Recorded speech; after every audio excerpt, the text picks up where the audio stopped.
तो बात कर लेते हैं कक्षा 12 जीव विज्ञान की। तो आप सबको पता होगा आपके जो बोर्ड पेपर आने वाले हैं उसमें अच्छे नंबर पाने के लिए हम लोग को रिवीजन करना अति आवश्यक है, क्योंकि बोर्ड पेपर के बहुत कम दिन बचे हैं। तो दोस्तों इस इम्पॉर्टेंट क्लास में आपको जितने भी प्रीवियस ईयर में इम्पॉर्टेंट क्वेश्चन पूछे गए सभी का रिवीजन करा देंगे। बस आप सब इतने क्वेश्चन का रिवीजन करके चले जाएंगे, आपका बोर्ड पेपर बहुत ही अच्छा होगा। और इस जो क्वेश्चन पेपर है इससे आपको करीब से करीब 10 से 15 क्वेश्चन सीधे तौर पे बोर्ड पेपर में देखने को मिल जाएंगे। तो चलिए एक एक क्वेश्चन की बात करते हैं। सबसे पहला जो मैंने क्वेश्चन लिखा है रेड डाटा बुक। क्या रेड डाटा बुक, इसको हिंदी में बोलते हैं लाल आंकड़ों की पुस्तक। इस पे परिभाषा लिखने को पूछ लेता है तो एक क्वेश्चन का आंसर भी बता देंगे। तो IUCN एक संस्था है, कौन सी? IUCN। अगर इसका फुल फॉर्म भी पूछ लेता है कभी कभी तो याद रखिएगा, international union conservation of nature and natural resources इसका फुल फॉर्म है। तो रेड डाटा बुक की परिभाषा आप कैसे लिखेंगे? IUCN द्वारा जारी ऐसी पुस्तक जिसमें संकटग्रस्त संकटापन्न विलुप्त जातियों का सूचीबद्ध तरीके से लेखा जोखा होता है, उस पुस्तक को रेड डाटा बुक कहते हैं। ऐसे लिख देंगे। अब DNA फिंगरप्रिंटिंग आ गया। तो इन सब पे परिभाषाएं बहुत बार पूछा गया। निम्न पे टिप्पणी लिखिए, 5-6 लाइनें लिखना होता, 2 से 3 नंबर आपको मिल जाते हैं। तो बहुत ही अच्छे से तैयार कर लेंगे। DNA फिंगरप्रिंटिंग इसकी खोज एलेक्स जेफरी ने की थी। ऐसे करके आप इसके यूजेज के अपराधी व्यक्ति का पता लगाने में, रेपिस्ट का पता लगाने में, दुर्घटनाग्रस्त व्यक्ति की पहचान करने में, ऐसे आपके जो गुरुजी ने लिखाया होगा बहुत ही अच्छे से आप तैयार कर लेंगे। आगे देखेंगे, जनन को परिभाषित कीजिए। जनन की परिभाषा भी बहुत बार पूछी गई। जो इस साइड लिखा है ना, पीछे साइड में, ये इसका मतलब ये हुआ कि इस सन में पूछा गया। जिससे DNA फिंगरप्रिंटिंग जो इससे पहले वाला एग्जाम हुआ 21 वाला, उसमें भी पूछा गया, 17 में भी पूछा गया, 12 में भी पूछा गया, 9 में भी पूछा गया, 8 में भी पूछा गया, 3 में भी पूछा गया। ये अनसॉल्व्ड पेपर से लिए गए क्वेश्चन है, जो आए हुए क्वेश्चन है उसी प्रकार आपको बताया जा रहा है। इस क्वेश्चन जो ये क्वेश्चन पेपर है ना, इसमें एक भी क्वेश्चन आप स्किप करके न जाएं, सभी क्वेश्चन को तैयार करके जाएं। मेरा विश्वास मानिए आपके पेपर बहुत ही अच्छा होगा और आप 90+ क्रॉस कर जाएंगे। आगे देखेंगे, देखो यौन संचारित रोग में, देखो यौन संचार रोग की परिभाषा याद करेंगे। इसके बाद इसके एग्जाम्पल में एड्स हो गया, गोनेरिया सुजाक हो गया और हर्पीज हो गया। इन सबकी जो रोग है इनके कारक, लक्षण, उपचार, बचाव भी अच्छे से याद कर लेंगे। आगे देखेंगे यौनावस्था। यौनावस्था में जो शरीर में परिवर्तन होते हैं उन्हें गौण लैंगिक लक्षण बोलते हैं। तो महिला तथा पुरुष में जो गौण लैंगिक लक्षण है उनको भी आप अच्छे से तैयार कर लेना। आगे देखेंगे विभ्रमक औषधियां, ये भी पूछा गया। वे औषधियां जिन्हें लेने से भ्रम उत्पन्न होता है उन्हें विभ्रमक औषधियां कहते हैं, भी आप अच्छे से याद कर लेंगे।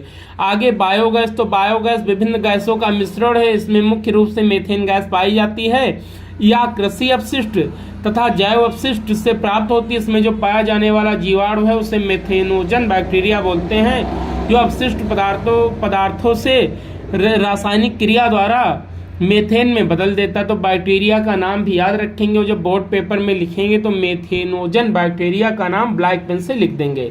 आगे देखेंगे जैवमंडल आरक्षित क्षेत्र भी बहुत बार पूछा गया, ये भी आप बहुत ही अच्छे से लिख देंगे। और जो पुष्प की, दिख रहा है ना आप सबको, 1 मिनट, और जो पुष्प की संरचना है लांग में 7 नंबर में पूछा जाता है।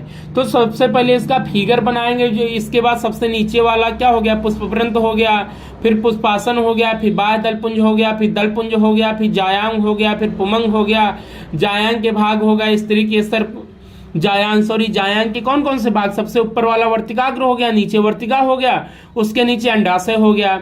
और पुमंग के 3 भाग हो गए, सबसे ऊपर वाला परागकोश हो गया, और जो परागकोश और पुतंतु को आपस में कनेक्ट करते हैं उसे योजी बोलते हैं, सबसे नीचे वाला योजी हो गया।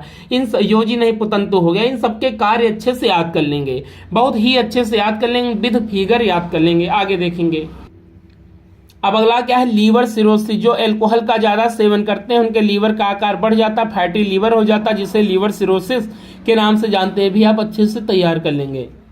अंग प्रत्यारोपण की परिभाषा तैयार कर लेंगे, इसके प्रकार याद कर लेंगे, पर प्रत्यारोपण, स्व प्रत्यारोपण। इसके बाद ऑब्जेक्टिव में ये भी पूछ लेता है कि किडनी का प्रत्यारोपण किसने किया, हृदय का किसने किया सबसे पहले, तो ये भी आप बहुत ही अच्छे से याद कर लेंगे। आगे देखेंगे टाइगर प्रोजेक्ट की डेट में बच्चों को कंफ्यूजन होता, तो 1973-1972 में वन्य जीव संरक्षण अधिनियम पारित हुआ था, और टाइगर प्रोजेक्ट का प्रारंभ 1973 में होता है, बहुत ही अच्छे से तैयार कर लेंगे। आगे देखेंगे परागण की परिभाषा याद कर लेंगे, स्वपरागण, पर परागण और परागण के माध्यम भी तैयार कर लेंगे, जैसे पक्षी द्वारा परागण, कीट द्वारा परागण, जल द्वारा परागण, वायु द्वारा परागण, ये सब बहुत ही अच्छे से याद कर लेंगे। आगे अनिषेक फलन, बहुभ्रूणता, ये भी बहुत बार पूछा गया, ये याद कर लेंगे। आगे जीएम फसलें भी आप अच्छे से तैयार कर लेंगे, कौन से जीएम फसलें। फिर देखेंगे बीटी फसलें भी पूछा गया, बीटी फसलों में भी पूछ लेता है कि जो बीटी फसलें किससे प्राप्त की जाती हैं, जीवाणु से या वायरस से, कवक से, प्रोटोजोआ से। तो जो बीटी फसलें होती हैं उन्हें किसके द्वारा प्राप्त किया जाता है, तो जीवाणु से। जीवाणु कौन सा है, तो माइको जीवाणु का नाम क्या है, बैसिलस थुरिंजेंसिस नामक जीवाणु से प्राप्त किया जाता है, ये भी आप याद कर लेंगे।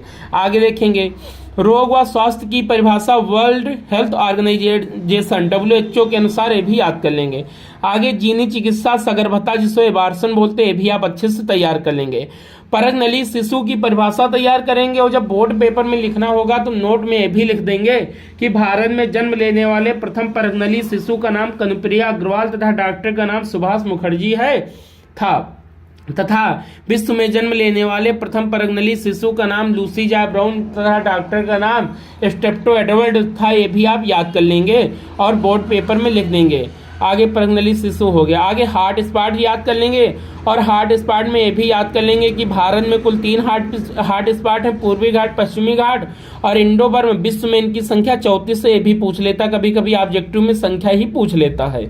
आगे मेंडल के नियम याद कर लेंगे। मेंडल का पहला नियम प्रभाविता का नियम, दूसरा नियम पृथक्करण का नियम, तीसरा कौन सा, स्वतंत्र अभ्युहन का नियम, ये भी आप अच्छे से याद कर लेंगे। अगला अनुवांशिक रोग जब तैयार करेंगे तो इसमें हीमोफीलिया बढ़ंता भी अच्छे से तैयार कर लेंगे, ये भी बहुत बार पूछा गया है। आगे सहोपकारिता, परजीविता, सहजीविता, ये याद करेंगे तथा इसके एग्जाम्पल भी याद कर लेंगे।